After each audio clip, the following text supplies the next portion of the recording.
आज आपण restaurant style मटर पनीर बनवणार आहोत। चवीला एकदम अप्रतिम लागते। ढाबा आणि रेस्टॉरंटवरचं मटर पनीर बघितलं की आपल्याला असं वाटतं आपणही घरी बनवावं।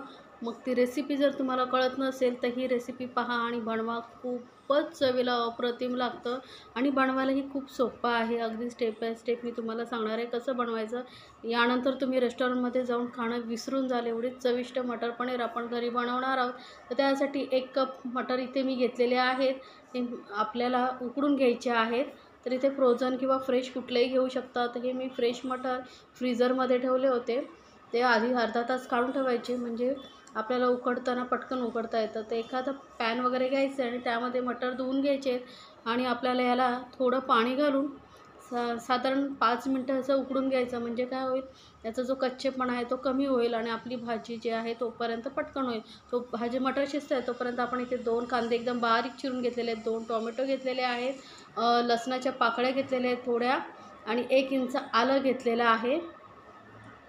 आणि आता ह्याची आलं लसूण पेस्ट आणि त्यानंतर आपण इथे काजू घेतलेले आहेत। 10 काजू पाण्यात अर्धा तास आधी भिजत ठेवायचे आहेत।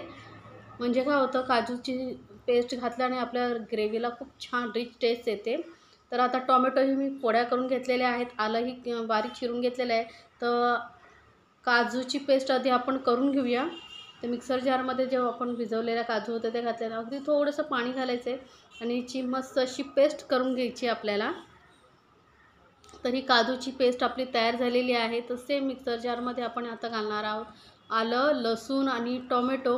याची छान पेस्ट करून घ्यायची म्हणजे आपल्या ग्रेव्ही जी आहे मस्त अशी ग्रेव्ही होते, छान थिक अशी ग्रेव्ही होते। त्यामुळे टोमॅटोची पेस्टच करून घाला आणि कांदा बारीक चिरून घालायचे। तर ही आपली टोमॅटोची पेस्ट ही तयार आहे। आपण आता गॅसकडे वळूया आणि गॅसवरती मी ठेवलं आहे पॅन। त्यामध्ये साधारण 2 चमचे तेल घेतलेलं आहे, 2 मोठे चमचे तेल घेतलेलं आहे। त्यानंतर यामध्ये खडे मसाले आपण घालणार आहोत। 1 चमचा जिरं, हिरव्या वेलच्या 2 घातलेल्या आहेत, एक छोटा दालचिनीचा तुकडा घेतला आणि 1 काळी वेलची घातलेली आहे। या मसाल्यांचा ना फ्लेवर खूप छान येतो ग्रेव्हीमध्ये, त्यामुळे खडे मसाले नक्की घाला। आता मसाले थोडा वेळ आपण तेलामध्ये परतून घेणार आहोत म्हणजे त्याचा फ्लेवर पूर्ण तेलामध्ये उतरला पाहिजे। तर एकदम लो फ्लेमवरती बघा मी असं करून मसाले आहेत ते परतून घेते। त्यानंतर आपण एकदा कांदे घालायचे आहेत। कांदे लक्षात ठेवा एकदम फाईन चॉप करायचे, त्यामुळे काय होतं ग्रेव्ही मस्त होते। त्यामुळे कांदे एकदम बारीक चिरायचे आहेत। आता कांदाही आपण एकदम लो टू मीडियम फ्लेमवरती मस्त असं थोडासा ब्राउनिश कलर येईपर्यंत भाजून घ्यायचा आहे। गॅस एकदम लोवरतीच ठेवायचा आहे। मी दाखवलेल्या रेसिपी जर तुम्हाला आवडत असतील तर चॅनलला लाईक्स कमेंट्स आणि सबस्क्राईब करायला विसरू नका। सोबतच बेल आयकॉनवरती क्लिक करा म्हणजे माझ्या नवीन रेसिपीचे नोटिफिकेशन लगेचच तुमच्यापर्यंत पोहोचेल। तर बघा कांदाही मस्त आपला बघता बघता मस्त थोडासा पिंकिश असं झालेला आहे। अजून थोडासा कलर येईपर्यंत आपण ह्याला भाजून घेणार आहोत। जेवढं एकदम लो फ्लेमवरती तुम्ही कांदा पेस्ट वगैरे जेवढं परताल ना तेवढंच ग्रेव्हीला छान टेस्ट येते। त्यामुळे फास्ट फ्लेमवरती अजिबात करायचं, एकदम लो फ्लेमवरती। थोडा टाईम लागतो पण रिझल्ट 100% टेस्टी येणार आहे तुम्हाला। तर आता यामध्ये आपण घालणार आहोत टोमॅटोची पेस्ट, ज्यामध्ये आलं लसूणही आहे। तर तेही आपल्याला आता मस्त असं टोमॅटो आणि कांदा व्यवस्थित आपल्याला भाजून घ्यायचा आहे। आता टोमॅटोचा कच्चेपणा पूर्ण जाईपर्यंत आपल्याला ही पेस्ट शिजवायची आहे। म्हणजे जर व्यवस्थित टोमॅटो शिजला नाही ना तर ग्रेव्हीला छान टेस्ट येत नाही। त्यामुळे एकदम लो फ्लेमवरती आपण टोमॅटो शिजवून घ्यायचा आहे। आता यामध्ये आपण जी काजूची पेस्ट करून ठेवली होती ना ती घालायची।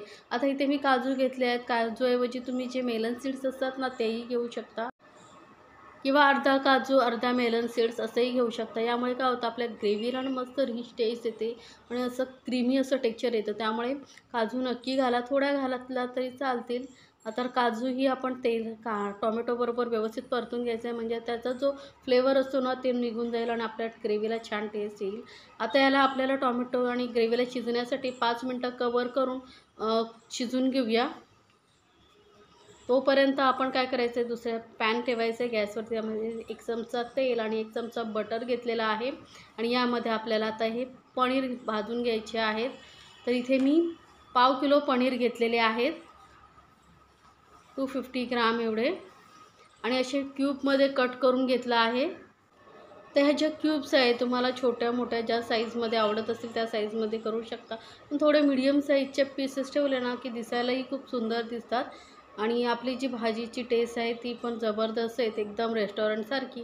त्यामुळे आपण याला थोडंसं परतून घेणार आहोत. आता आपण यामध्ये थोडंसं घालूया मीठ आणि थोडंसं हळद पावडर, एक छोटंसं पिंच एवढे हळद पावडर आणि एक छोटा पिंच आपण यामध्ये एक पिंच एवढं लाल मिरची पावडर घालायची आहे. एक पिंच छोटी लाल मिरची पावडर घालते यामुळे का, आणि एक छोटाच परत एक छोटी पिंच आपण यामध्ये कसुरी मेथी घालायची. यामुळे काय होईल, तर आपण जे मसाला मीठ वगैरे टाकलं आहे त्यामुळे आपल्या जी पनीर आहे त्याला छान टेस्ट येईल जेव्हा आपण मटर पनीर बनवणार तेव्हा. नाहीतर जर असं केलं नाही तर मग ते खाताना असं फिकं फिकं लागेल. त्यामुळे थोडंसं बटरमध्ये फ्राय करून घेतल्यामुळे आपले जी मटर पनीर आहे छान टेस्ट येते. तर आता आपलं पनीरही छान फ्राय झालेलं आहे, याला साईडला ठेवूया आणि आपण ग्रेव्हीला बघूया. तर ग्रेव्ही ही आपली छान शिजली आहे, 5 मिनटं झाली आहेत. तर याला आता आपण परत व्यवस्थित मिक्स करून घ्यायचं आहे. मस्त असं ग्रेव्ही छान, आपल्या टोमॅटोची पूर्ण कच्चेपणा गेला आहे, छान शिजली गेली आहे ग्रेव्ही. तर यामध्ये आता थोडे थोडे आपण मसाले ॲड करूया. तर इथे मी अगदी पाव चमचा हळद घेतलेली आहे, छोटा पाव चमचा हळद घ्यायची आहे आणि अर्धा चमचा इथे मी काश्मीरी लाल मिरची पावडर घातली, यामुळे कलर खूप छान येईल. आणि रेग्युलर आपण जे तिखट वापरतो लाल मिरची पावडर अर्धा चमचा घेतलेला आहे, त्यामुळे तिखटपणा येईल. आणि ही कसुरी मेथी घेतलेली आहे अर्धा चमचा. तर कसुरी मेथी थोडीशी गॅस तव्यावरती गरम करून त्याचा चुरा केलात ना अशी पावडरसारखी होती, तर ती तसं करून घ्या. त्यानंतर चवीनुसार घालूया मीठ, कारण आपण पनीरमध्येही मीठ घातलं होतं त्यामुळे मीठ जरा सांभाळूनच घाला, थोडं कमीच घालायचं आहे आपल्याला. आता हे सर्व मसाले आपण व्यवस्थित मिक्स करून घ्यायचे.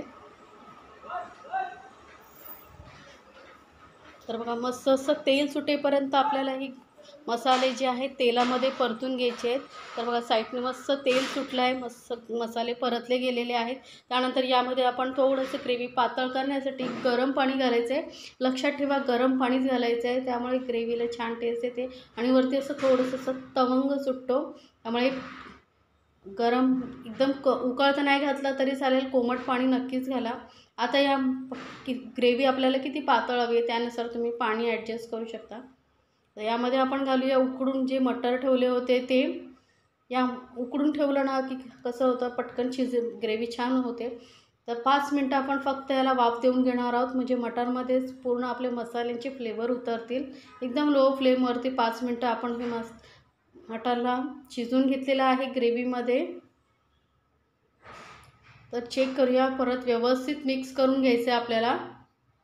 तर मटारही म्हणजे कुठे कच्चापणा राहिला असेल तर तो निघून जाईल, त्यामुळे व्यवस्थित मटार शिजवून घ्यायचे आहेत. आता यामध्ये आपण जे पनीर फ्राय करून ठेवले होते ते घालून घेऊया. पनीर घातल्यानंतर जास्त वेळ शिजवायचं नसतं, नाहीतर पनीर एकदम चिवी होईल. त्यामुळे फक्त थोडा वेळ 2-3 मिनटंच आपण अजून याला शिजवून घेणार आहोत, म्हणून फक्त वाटाणे आधी घालून शिजवून घ्यायचं. तर हे छोटे छोटे टिप्स लक्षात ठेवून तुम्ही जर मटर पनीर बनवलं ना तर अगदी तुमचंही मटर पनीर रेस्टॉरंटसारखं होईल. तर आता हे व्यवस्थित आपण परत मिक्स करून घेणार आहोत. वा किती छान कलर आला, एकदम रेस्टॉरंटसारखा कलर आलेला आहे. तर यामध्ये आता घालूया आपण अर्धा चमचा एवढा गरम मसाला किंवा मग किचन किंग मसाला जो तुमच्याकडे असेल ते घालू शकता. वरून थोडीशी कोथिंबीर आणि परत व्यवस्थित मिक्स करून घेऊया. तरी मस्त अशी आपली मटर पनीर तयार झालेलं आहे, पण आपल्याला अजून थोडंसं ना 2 मिनटं आपण याला शिजवून घेणार आहोत कवर करून. म्हणजे काय होईल, आपले जे पनीर आहे त्याच्यामध्येही मसाल्यांचा फ्लेवर पूर्णपणे उतरेल. म्हणून फक्त जास्त नाही 2 मिनटं आपण याला कवर करून शिजवून घेऊया. साधारण 2 मिनटं झालेली आहेत बघा. मस्त असं तेलाचाही मस्त तवंग आलेला आहे आणि मस्त अशी असं आपले गरमागरम मटर पनीर तयार आहे. राईसबरोबर, पुरीबरोबर, नान, रोटी ज्याच्याबरोबर खावंसं वाटेल त्याच्यावर खाऊ शकता. चवीला अप्रतिम झालेलं आहे. ते एकदा नक्की बनवा आणि मला कमेंट्समध्ये जरूर सांगा तुम्हाला ही रेसिपी कशी वाटली.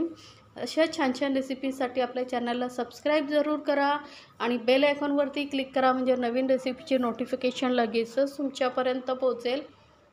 आणि जर तुम्हाला कुठली रेसिपी पाहायची असेल तर तेही मला कमेंट्समध्ये जरूर सांगा, मी नक्की बनवून दाखवेन.